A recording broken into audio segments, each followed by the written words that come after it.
Hello friends, दास्तान-ए-जुर्म की कहानी के इस एपिसोड में आप सभी का स्वागत है। आज की कहानी है सन 1997 की और उस वक्त देश में एक ऐसा केस हुआ जिसने पूरे देश में कोहराम मचा दिया था। उसकी वजह ये थी कि खबर नेशनल और इंटरनेशनल मीडिया में थी और पूरे एक साल तक इस खबर पर पर्दा पड़ा रहा, एक पहेली बना रहा और उसको लेकर पुलिस के ऊपर भी बहुत ज़्यादा दबाव था।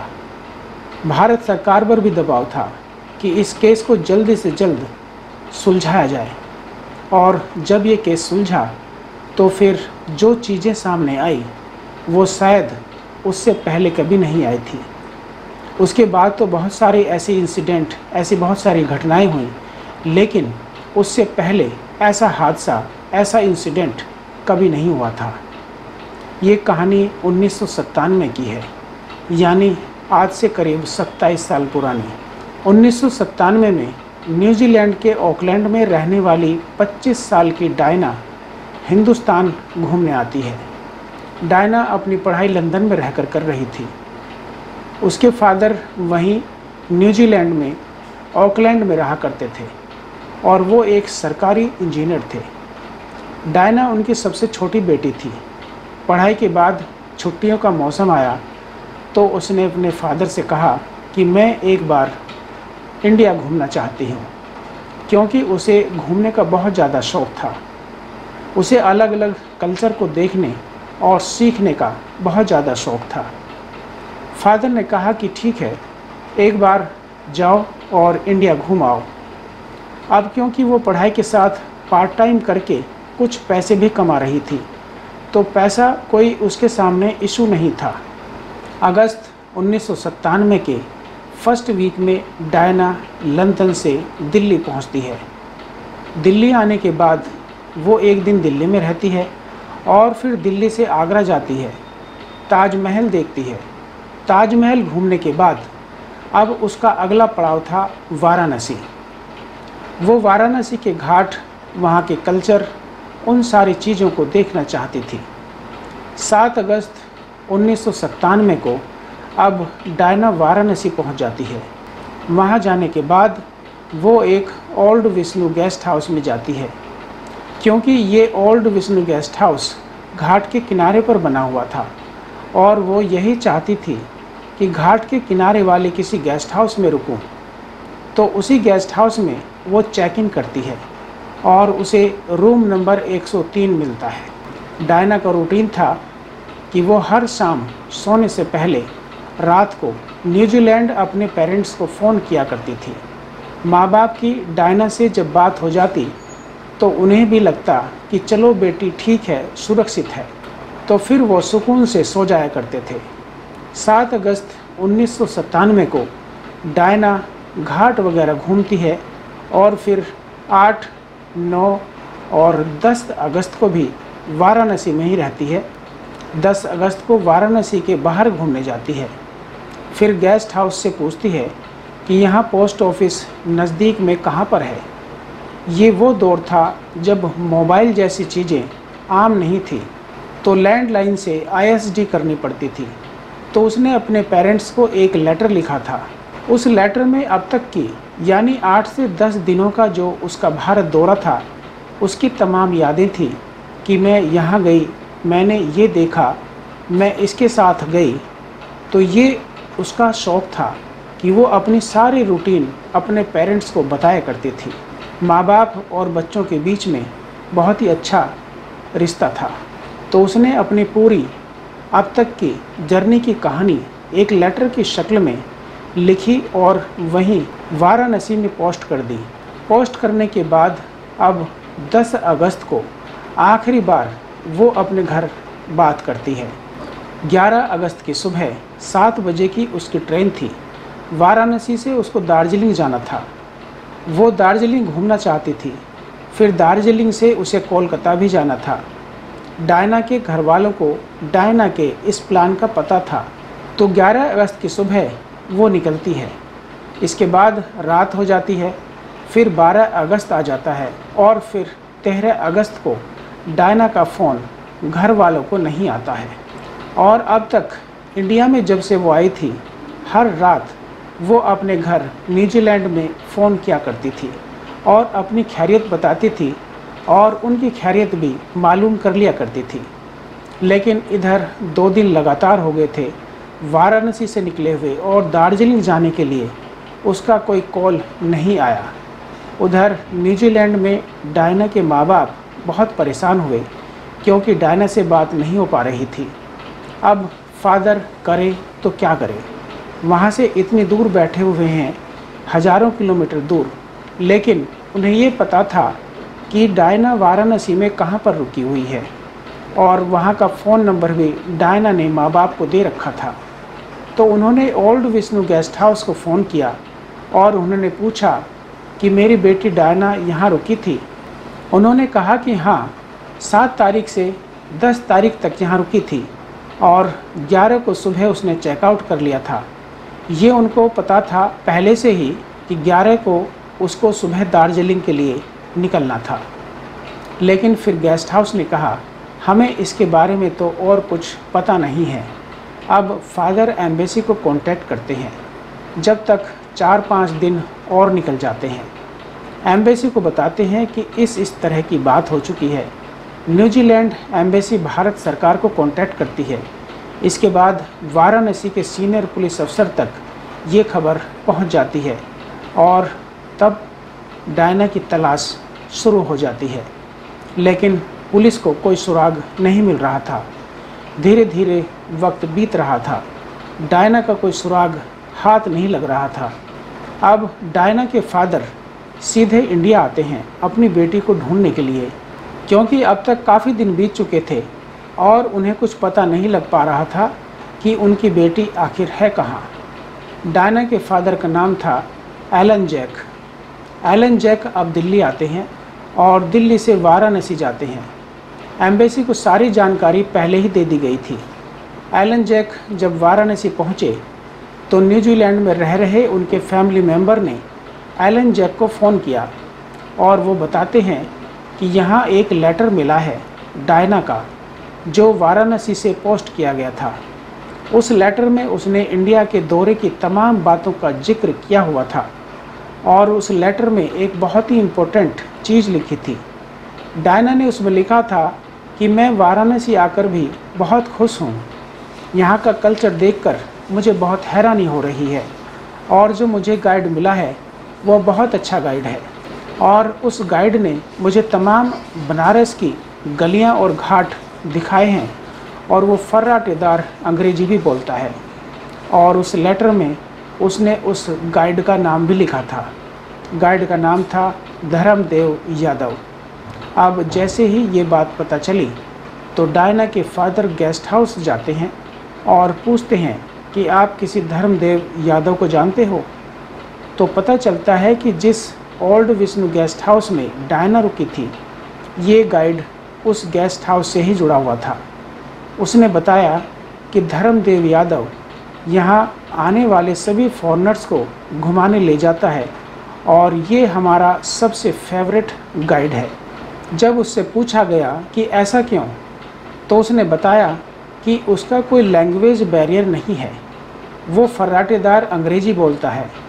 एक ज़माने में ये गाइड रिक्शा चलाया करता था और उसे कुछ भी नहीं आता था। कई सालों तक फिर धीरे धीरे रिक्शा चलाकर फॉरेनर को बिठाकर इधर उधर घुमाता रहता था। फिर उसने सोचा कि चलो अंग्रेजी सीखते हैं, गाइड बन जाऊंगा तो और ज़्यादा फ़ायदा होगा और ज़्यादा पैसे कमाने लगूंगा। उसने इंग्लिश सीखना शुरू किया और अब वो फर्राटेदार ऐसी इंग्लिश बोल लेता था कि किसी भी फॉरेनर टूरिस्ट को हैंडल कर लिया करता था। तो जब गेस्ट हाउस से डायना के फादर को ये सब जानकारी मिली तो उसने बताया कि धर्मदेव यादव वो शख्स है जिसके साथ डायना आखिरी बार देखी गई थी और उसने लेटर में भी ये सब कुछ पहले से ही लिखा हुआ था। अब मामला एम्बेसी से पुलिस तक पहुंच चुका था। पुलिस ने कहा कि धर्मदेव यादव को पूछताछ के लिए बुलाया जाए, लेकिन हैरत अंगेज तौर पर पता चला कि जिस दिन 11 अगस्त 1997 को डायना ने ये गेस्ट हाउस चेकआउट किया था, उस दिन से धर्मदेव यादव भी गायब है। वो यहाँ कहीं है ही नहीं। अब ये बात पुलिस को बहुत अजीब लगती है कि सेम डे वो गायब कैसे हो सकता है। फिर ये भी लगा कि कहीं ऐसा तो नहीं है कि गाइड उसको ज़्यादा पसंद आ गया था और उसने कहा कि चलो तुम मुझे और दूसरी जगहों पर भी गाइड करो, तो दार्जिलिंग भी अपने साथ ले गई हो। फिर उसको नेपाल भी जाना था। अब पुलिस की एक टीम नेपाल की तरफ भी रवाना होती है। उधर दार्जिलिंग में भी उसको देखा जा रहा था, ढूंढा जा रहा था। डायना के फादर खुद दार्जिलिंग पहुंच गए थे, फिर नेपाल चले गए, लेकिन कोई सुराग हाथ नहीं लग पा रहा था। अब ये हैरानी इस बात की थी कि अगर वो गाइड के साथ गई भी है तो अपने फादर को या घर वालों को अचानक फ़ोन करना या लिखना बंद क्यों कर दिया था, जबकि उसने ऐसा कभी किया नहीं था। ये सारी वो चीज़ें थी जो डरा रही थी कि डायना के साथ कुछ बुरा ना हो गया हो। अब धर्मदेव यादव की तलाश की जाती है, लेकिन ओल्ड विष्णु गेस्ट हाउस वालों को ये भी पता नहीं कि उसका घर कहाँ पर है। वो तो ऐसे ही कहीं से आकर वाराणसी में रहने लगा था, और वैसे ही बहुत सारे लोग बनारस में अब भी रहते हैं। कभी किसी ने उससे कुछ पूछा भी नहीं था। अब पुलिस के सामने ये बहुत बड़ी परेशानी थी। धर्मदेव यादव की तलाश जारी थी। धीरे धीरे करके 1997 से 1998 आ गया। डायना 11 अगस्त 1997 को आखिरी बार देखी गई थी चेकआउट करते वक्त। पूरा 1 साल बीत गया था। इस दौरान में डायना के फादर न्यूजीलैंड से भारत 3 बार चक्कर काट चुके थे, लेकिन खाली हाथ चले जाया करते थे, पर कोई सुराग नहीं मिल रहा था। धीरे धीरे वक्त बीत रहा था, उम्मीदें कम होती जा रही थी। 1 साल के बाद अचानक 18 अगस्त 1998 को वाराणसी पुलिस को उसी गेस्ट हाउस का जो थाना था उसके इंचार्ज को एक मुखबिर से खबर मिलती है कि सर, जिस धर्मदेव यादव को हम लोग ढूंढ रहे हैं वो वाराणसी के रेलवे स्टेशन पर नज़र आया है। फ़ौरन पुलिस की एक टीम जाती है, प्लेटफॉर्म पर चारों तरफ देखती है और धर्मदेव यादव मिल जाता है, क्योंकि उस गेस्ट हाउस के कुछ मुलाजिम भी पुलिस के साथ गए हुए थे और वो उनको पहचान लेते हैं। पुलिस फ़ौरन उसे पकड़कर थाने लाती है, तो वो इधर उधर के बहाने करने लगता है, लेकिन कुछ बताता नहीं है। अब जब पुलिस ने उससे सख्ती से पूछा तो सख्ती के सामने वो टूट गया और फिर उसने पूरी कहानी सुनाई। वो कहता है कि डायना का सच जानने के लिए अब आपको मेरे घर चलना पड़ेगा।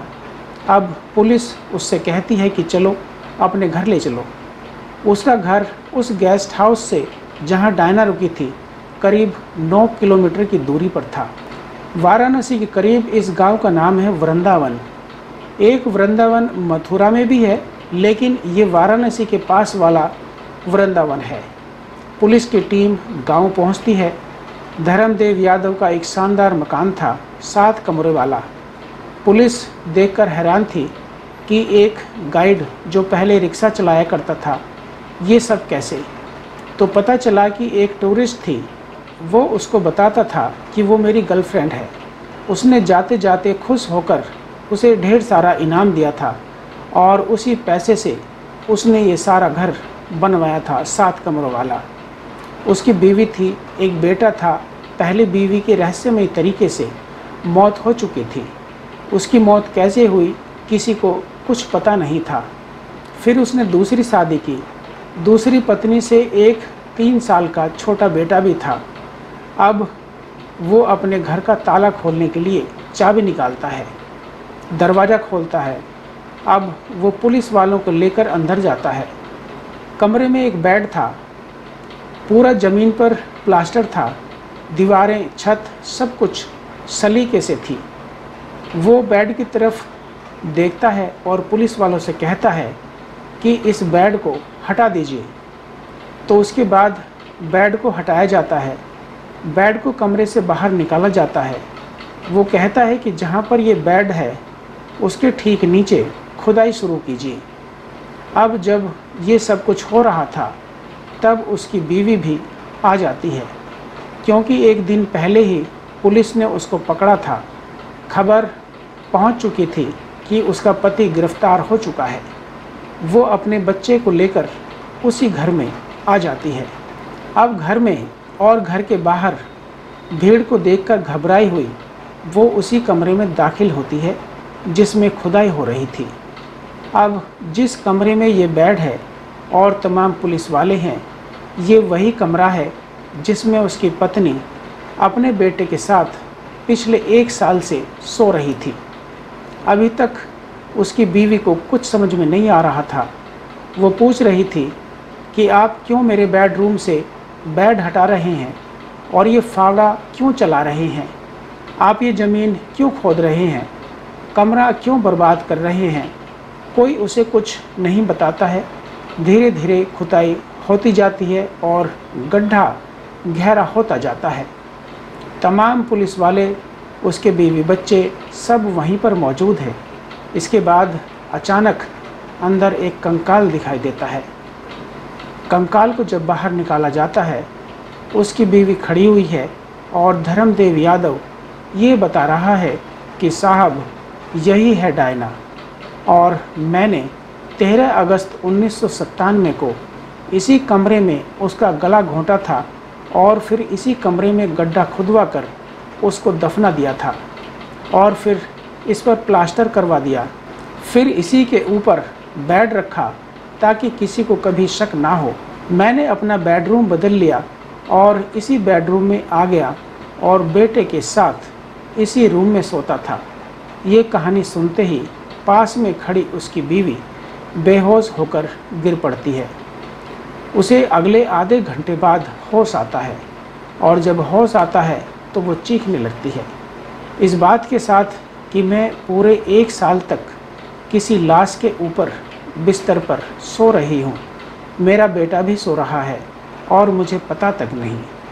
उसको खुद से घिन आने लगती है या खुद से एक डर महसूस होने लगता है।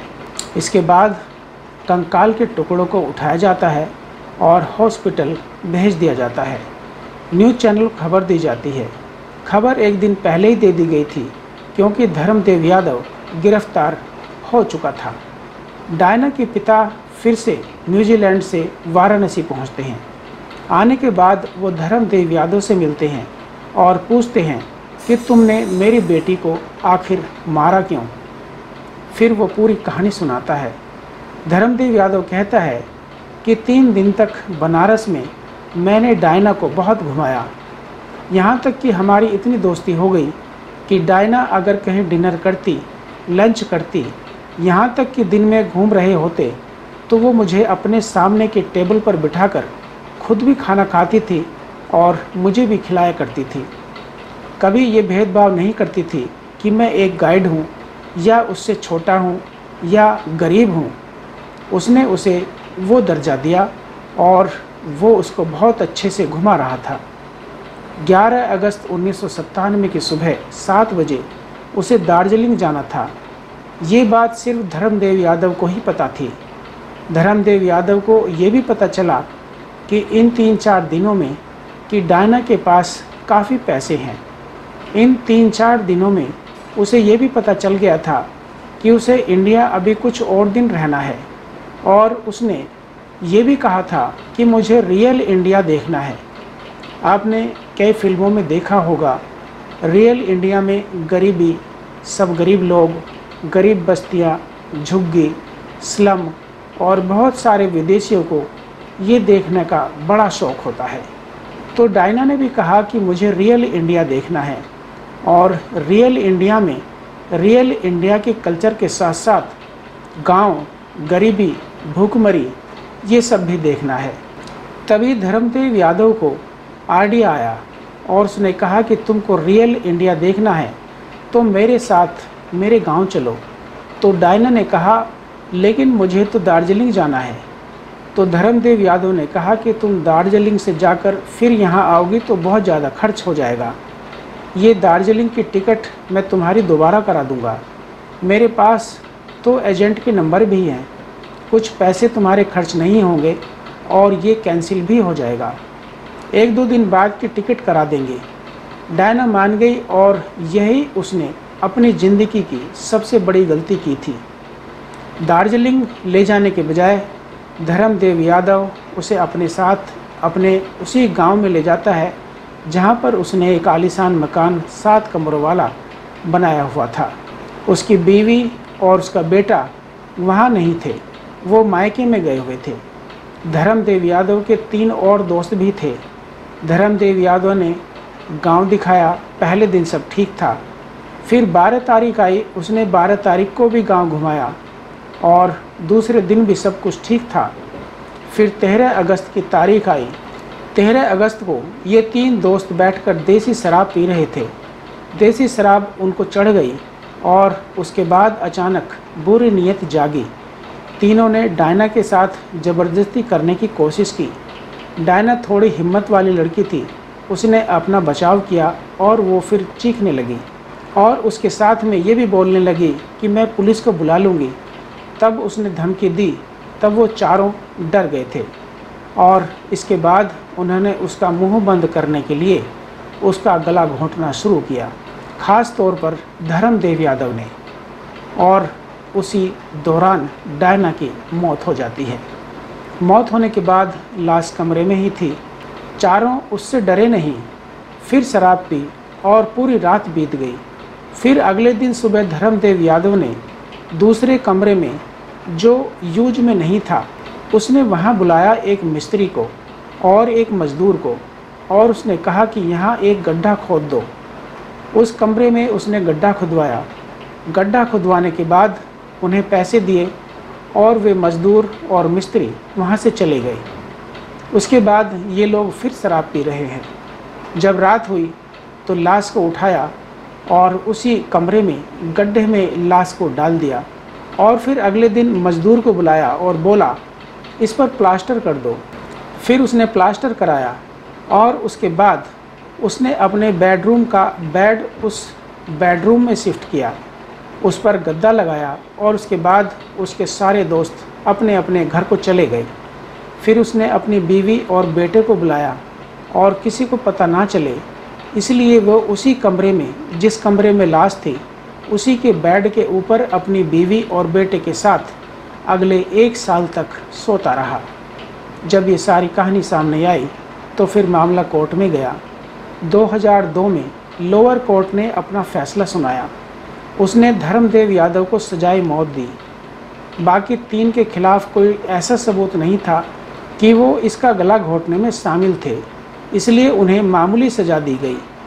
इस फैसले को इलाहाबाद कोर्ट में चैलेंज किया गया और इलाहाबाद कोर्ट ने भी एक विदेशी टूरिस्ट को इस तरह धोखा देकर मारने के इल्ज़ाम में धर्मदेव यादव को सजाए मौत को ही बरकरार रखा और लोअर कोर्ट के फैसले पर मोहर लगा दी।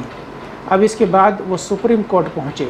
सुप्रीम कोर्ट में ये मामला चलता रहा और आखिरकार इस इंसिडेंट के 16 साल बाद सुप्रीम कोर्ट ने 11 अप्रैल 2014 को अपना फैसला सुनाया और कहा कि इस पूरे केस में एक भी विटनेस नहीं है। ये सारी चीज़ें सर्कमस्टेंसेस एविडेंस पर है। जो कंकाल मिले थे उसका सैंपल डायना के फादर से मैच कर गया था, जिससे पता चला कि कंकाल डायना का ही था, तो उसमें कोई शक नहीं। लेकिन डायना को गांव लाते हुए, डायना को मारते हुए, डायना को दफनाते हुए सुप्रीम कोर्ट ने कहा कि कोई विटनेस नहीं है, सिर्फ सर्कमस्टेंसेस एविडेंस है, तो इसलिए इसको रेयरेस्ट ऑफ रेयर केस नहीं मानेंगे, तो इस केस में फांसी की सज़ा इसको बहुत ज़्यादा हो जाएगी। इसलिए सुप्रीम कोर्ट ने लोअर कोर्ट और हाई कोर्ट के फैसले को बदलते हुए 2014 में धर्मदेव यादव की सज़ा 20 साल कर दी। 20 साल कैद बामशक्कत। 2014 में धर्मदेव यादव को जेल में रहते हुए 18 साल बीत चुके थे। उसके बाद वो 2019 के आसपास आज़ाद हो गया। अब कहाँ है पता नहीं, लेकिन हो सकता है आज भी कहीं किसी कोने में पड़ा हो। एलन की पूरी कहानी छपी थी न्यूजीलैंड के न्यूज़पेपर में। अपनी बेटी के ट्रायल के लिए वो लगातार न्यूजीलैंड से वाराणसी आया करते थे, सिर्फ एक उम्मीद के साथ कि धर्मदेव यादव को कानून सख्त से सख्त सज़ा दे। जब फांसी की सज़ा हुई तो वो बहुत खुश हुए।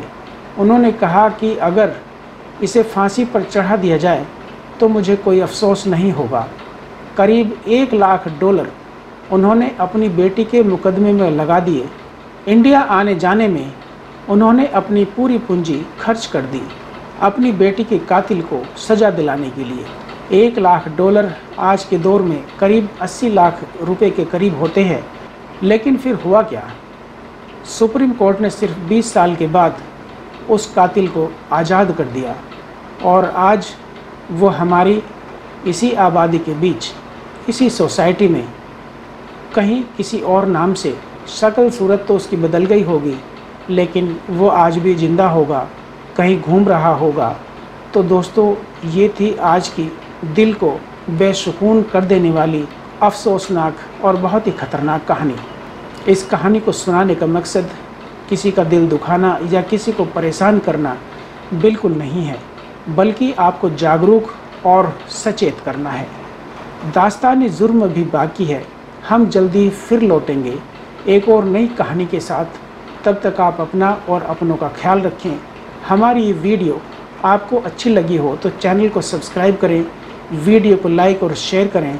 कमेंट बॉक्स में अपनी राय और सुझाव ज़रूर दें। बहुत बहुत धन्यवाद।